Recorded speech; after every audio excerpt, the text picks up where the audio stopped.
سرگزشتے غم کہوں کس سے تیرے ہوتے ہوئے، سرگزشتے غم کہوں کس سے تیرے ہوتے ہوئے، کس کے در پر جاؤں تیرا آستانہ چھوڑ کر۔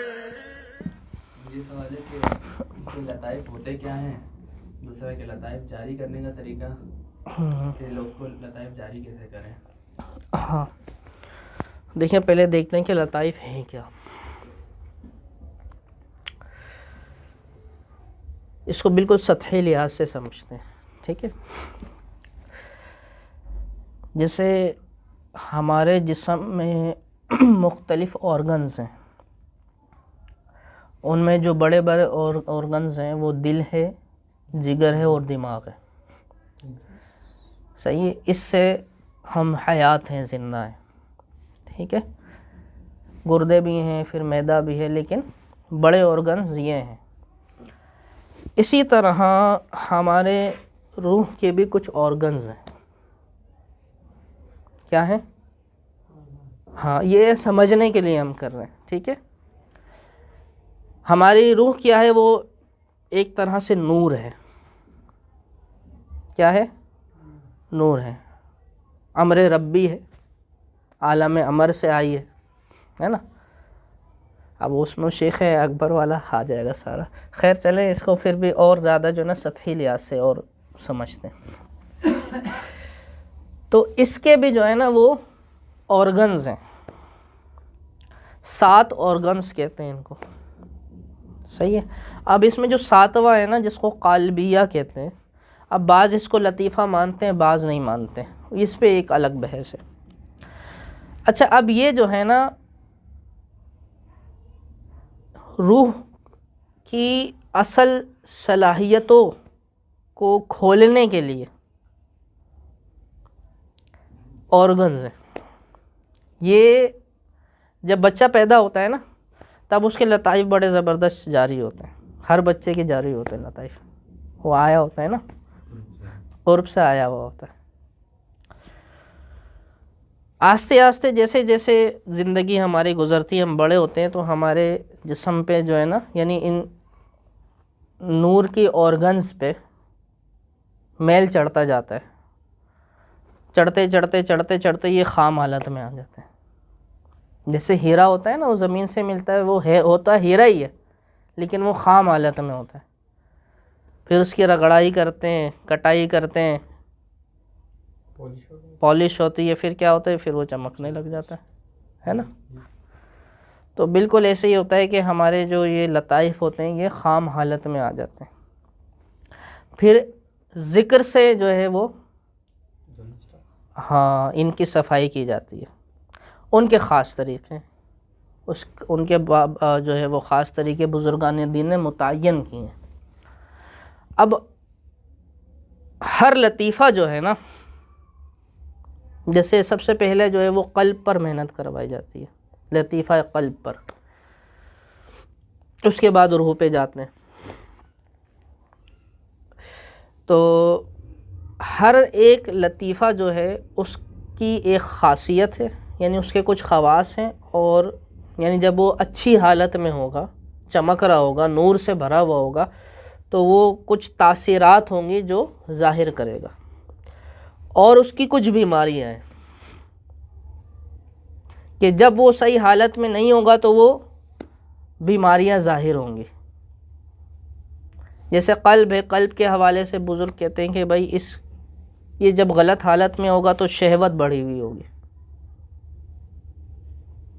یہ لطیفہ جب نور سے نہیں بھرا ہوا ہوگا اور خام حالت میں ہوگا تو شہوانی خواہشات جو ہے عروج پر ہوں گی۔ اب صرف اس میں وہ ایک وہ والی شہوانی خواہشات نہیں ہیں جو ذہن میں آتی ہیں، بلکہ ہر ایک شہوت ہے، ہر چیز کی طلب ہے، دنیا کی، مال کی، اسباب کی، تو شہوت اس سے عروج میں ہوگی.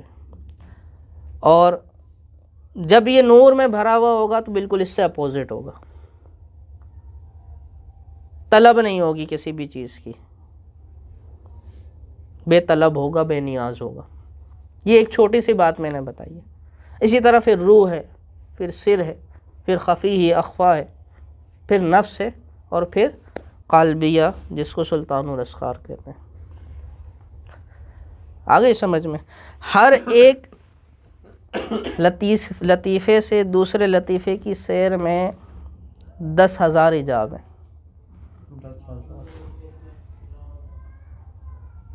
کتنے؟ 10,000 ایجاب ہیں.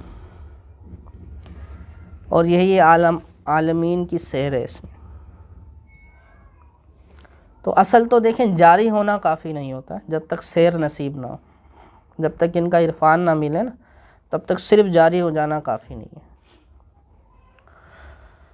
تو یہ ایک اچھا اس میں مسئلہ یہ ہے کہ یہ جو لطائف کا معاملہ ہے نا، یہ ایسے اجتماعی طور کی تربیت نہیں ہے. یہ کیا ایسا نہیں ہے کہ اجتماعی طور پہ سب کو ذکر دے دیا جائے اور سب کے سب ذکر کر رہے ہوں، پھر اگلی نشست میں دوسرا ذکر دے دیں، پھر اگلی نشست میں تیسرا ذکر دے دیں. ایسا نہیں ہے، بلکہ یہ فرداً تربیت ہے.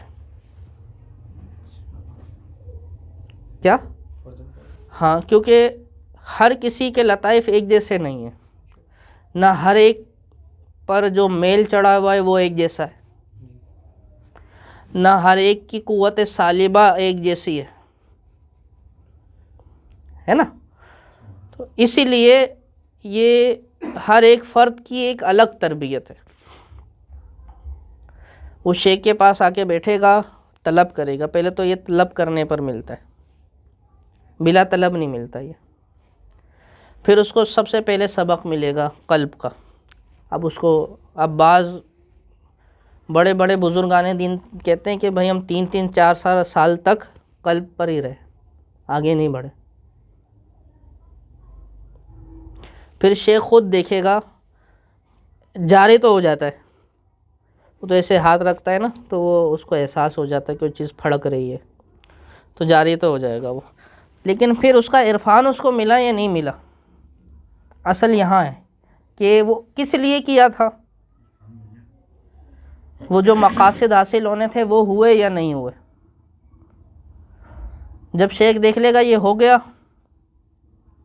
یہ ایسے ہی ہے جیسے آپ کو سبق ملا، اب آپ وہ سبق سنائیں گے تو اگلا سبق ملے گا آپ کو. تو جب وہ ہو جائے گا تو پھر آگے روح کی طرف جائیں گے. پھر روح کے اسباق بتائے جائیں گے آپ کو. پھر ہر ایک لطیفہ کا ایک رنگ ہے خاص، اس کے نور کا ایک رنگ ہے. اور ہر ایک لطیفے کا تعلق ایک نبی سے ہے. ہاں، ایک نبی سے ہے. اب جب عالمین کی سیر ہو رہی ہوتی ہے نا تو ایسے ہی ہوتا ہے کہ جب سیر کرتے ہیں، اب یہ بڑے اندر کی بات ہے، جب سیر ہو رہی ہوتی ہے نا تو جب دوسرے عالموں میں جاتے ہیں تو جس لطیفے پر ہوتے ہیں اس لطیفے سے تعلق، جس لطیفے کا تعلق ہوتا ہے نا جس نبی سے، اس سے ملاقات ہوتی ہے، وہ پھر اسی کے ساتھ سیر ہوتی ہے. یہ بڑے کامل جو لوگ ہوتے ہیں نا وہ ایسے کرواتے ہیں. اللہ پاک ہمیں بھی نصیب فرمائے. تو اس طریقے سے سیر ہو رہی ہوتی ہے. پھر ایک لطیفہ ہوتا ہے جو بہت زیادہ جاری ہوتا ہے اور بہت زیادہ اس سے عرفان آ رہا ہوتا ہے، تو پھر اس کو کہتے ہیں کہ بھئی یہی وہ لطیفہ ہے تیرا جو تیرے لیے مختص کیا گیا ہے، اور اس لطیفے کا تعلق جس نبی سے ہوتا ہے اسی کے قدم پر پھر وہ ہوتا ہے. وہ کہتے ہیں نا کسی کے قدم پر ہوتا ہے ولی سالک، وہ اسی طریقے سے پتہ لگتا ہے کہ کس کے قدم پر ہے. آ گئی سمجھ میں؟ پھر نفس پر جاتے، نفس کے بعد جو ہے پھر اوپر ہوتی ہے، سیر ہوتی ہے. سلطان الاسرار پر جب سیر ہوتی ہے وہ ہوتی ہے بڑی زبردست. خیر چلیں، اور اس کے علاوہ کچھ؟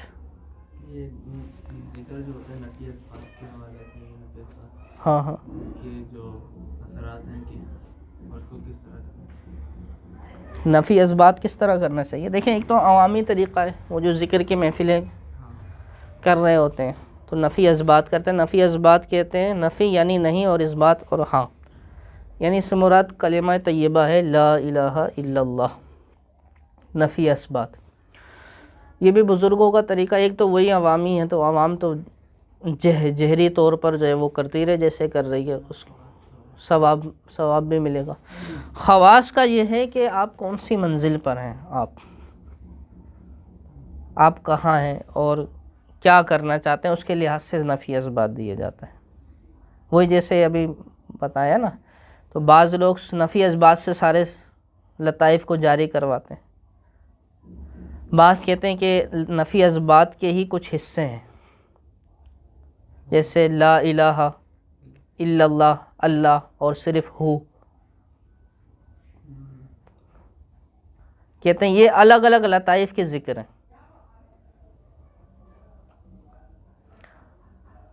اور وہی والے کرنے چاہیے اس لطائف پہ. اب وہ طریقہ ہے جس کا جو جاری ہو گیا اسی طریقے پر وہ چل گیا. اب یہ ہے فردی طور پر تربیت کا معاملہ، اس کو اجتماعی طور پر کوئی حکم نہیں لگا سکتے. ویسے کرنا چاہیں تو وہ لا الہ الا اللہ نیچے نفس سے اٹھائیں، اوپر لے کے جائیں نفس کے مقام پر، اور پھر الا اللہ قلب پر مار دیں، ضرب مار دیں. یہ ایک طریقہ ہے. نفس جو ہے نا، نفس لطیفہ نفس ہوتا ہے پیشانی پہ، یہاں پر اس کا سر ہوتا ہے اور اس کے پیر ہوتے ہیں ناف کے پاس. لطیفہ نفس کا سر کہاں ہے؟ یا پیشانی پہ درمیان میں، اور اس کے پیر کہاں ہے؟ ناف کے پاس ہوتے ہیں. تو یہاں سے اٹھاتے ہیں لا الہ الا اللہ، قلب پہ مار دیتے ہیں. یہ ایک نارمل طریقہ ہے، ابتدائی طریقہ کہلاتا ہے. اللہ کا ذکر بھی ایسے بعض لوگ کرواتے ہیں، اللہ اللہ، آگے سمجھ میں. تو اصل تو یہ ہے کہ یہ فردی طور پہ کرنے والی تربیت، اور اس کے علاوہ